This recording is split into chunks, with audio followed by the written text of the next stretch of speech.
अफगानिस्तान एक बार फिर जल्जले से लरस उठा। अफगानिस्तान के सूबे हरात में एक बार फिर जल्जले के झटके महसूस किए गए हैं।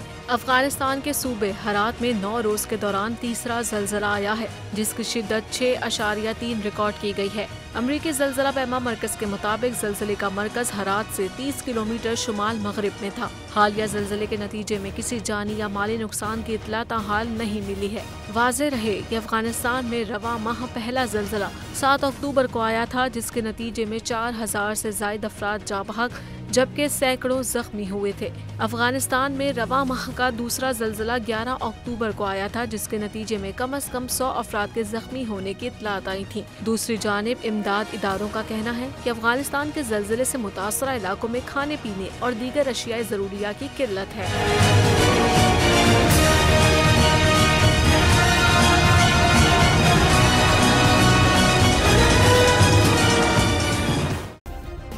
सब्सक्राइब करें और बेल दबाएं ताकि कोई खबर रह न जाए।